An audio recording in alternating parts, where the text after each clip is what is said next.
is because we don't have a big enough view of heaven. The reason why we struggle with our walks and our creation and our faith is because when we look at heaven, we miss it. Your next fill-in is this: our inheritance is our future hope of heaven. How many of you, when you think about heaven, let me ask you this: what does the world say heaven looks like? What does it say? Come on. Streets of gold. Okay, well, that's the Bible version, yeah. What does the world say heaven looks like? It's white, clouds, harp. Did I hear a harp over here somewhere? Right? I mean, come on, barf. Nobody wants that. Who wants a, sanitary white, we're floating around on clouds playing harps all day? That just sounds terrible. But I submit to you that that's not what heaven's going to be like. But that's what the devil wants to tell us it's going to be like. Because I believe that he has twisted it so much. The fact is that the more boring he can make heaven look to you, the less likely you're going to want to go there. I had a conversation with a friend the other day, and we were talking about it, and he literally said this to me. He said, "Justin, if everything were perfect, it would be heaven, and it would be boring." And I went, "Whoa. So you're saying that heaven's going to be boring?" Ooh. Make no mistake. Heaven is not going to look like this. It's going to be different. It's going to be better. It's going to be a new heaven and a new earth.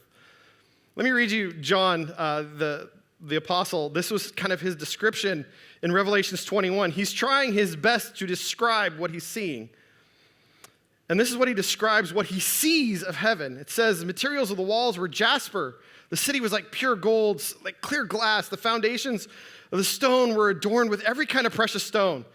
The first foundation was jasper, the second sapphire, the third casimir. I have no idea how to say that word. I'm not even going to keep trying, but it sounds awesome.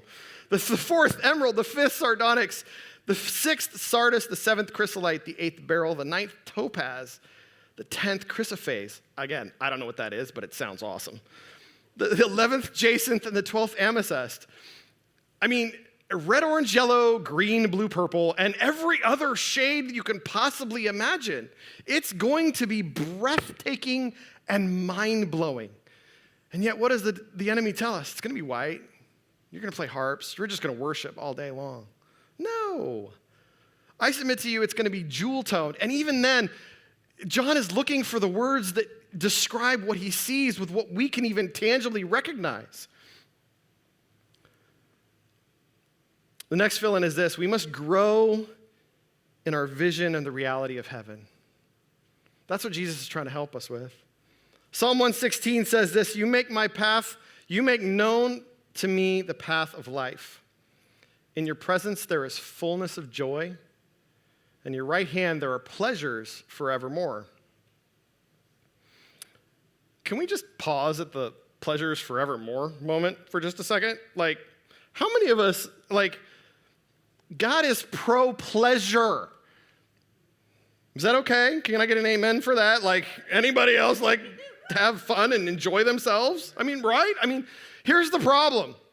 The Satanists twisted good things so bad and turned them so evil that half of us are afraid to admit that, no, that was God designed that. God created that. Those pancakes, come on, amazing pancakes. Now, Barry made them, but pleasure's forevermore. I'm just saying.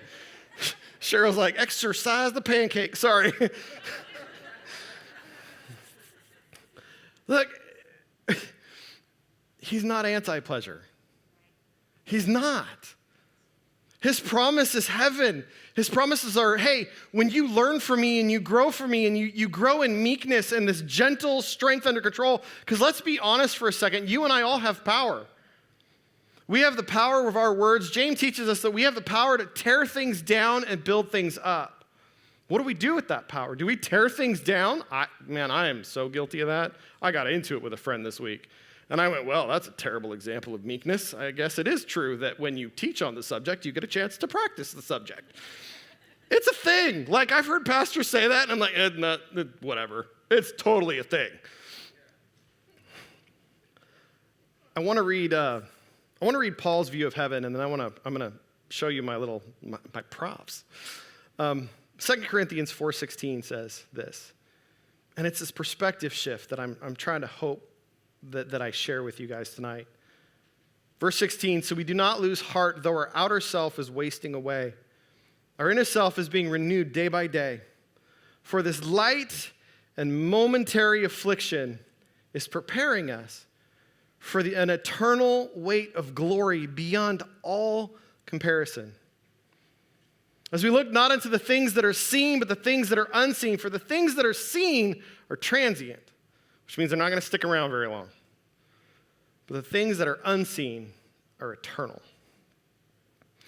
So I know you're like, he brought a Disney bag, he gave us gifts. No, I'm sorry, it's actually an illustration. This is this little black piece of tape. I know you're like, I can't see it because I'm way in the back. But this is it. It's about a half inch. It's actually electrical tape. So this represents your 100 years of life. This is it. We get to if we're lucky, if we eat healthy and God blesses us and we live 100 years and doesn't take us home early or something crazy happen, you get this. This is your life. Let me read it to you again. For this light and momentary affliction is preparing us for an eternal weight of glory. So the eternal weight of glory just keeps going. I mean, it's like, where was that light and momentary affliction a minute ago? I'm serious. Like, where was it? I can't even find it because I've spent 10,000 years.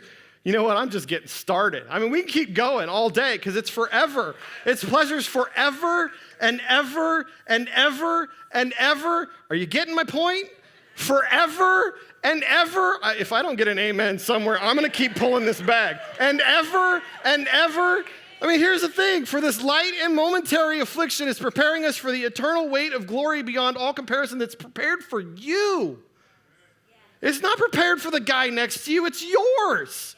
Now, don't get me wrong. It's prepared for the guy next to you too, but it's still yours. And it's forever and ever and ever. You're like, how much rope you got in that? It's a big bag. I can do this all night. And ever and ever. I mean, seriously, 20,000 years and we're just getting started. Pleasures forevermore. Like, look, this tiny little bit. I know, I get it. It feels sometimes like it's a snarling dog that's rabid and wants to rip you to shreds.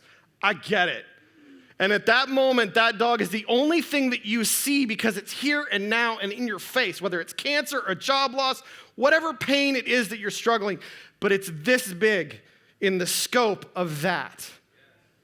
And the truth is, it doesn't stop. I can keep pulling because the truth is forever and ever and ever is still forever and ever and ever.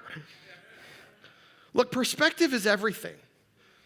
I mean, how many times have you walked into a situation in your life where it was so rough in the face of it, and then you get the hindsight, that 20/20 vision, and you go, man, that wasn't that bad at all. Can I go back to that? Because that was cake compared to what I'm in now, right?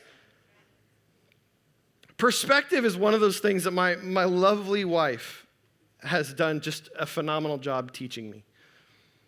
I was so nervous getting ready for this.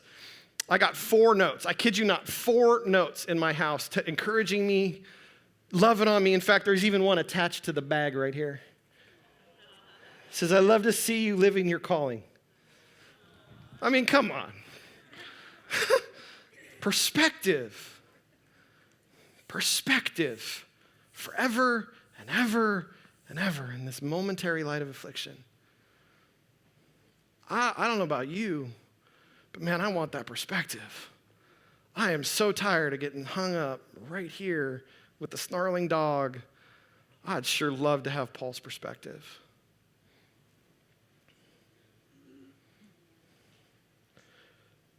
Meekness is not weakness, it's strength under control. And the eternal weight of what we have in front of us is beautiful. Shift your perspective. Because in the face of that, you know what? Meekness is easy. If I really have an eternal perspective, being gentle and humble, you know what? I can take it. I can take what this guy's yelling at me. I can take what this guy's throwing at me. I can take the struggle, the pain, the fear, the doubt, because it's a momentary affliction. And I get it. Believe me, I get it. Here and now can be really hard sometimes.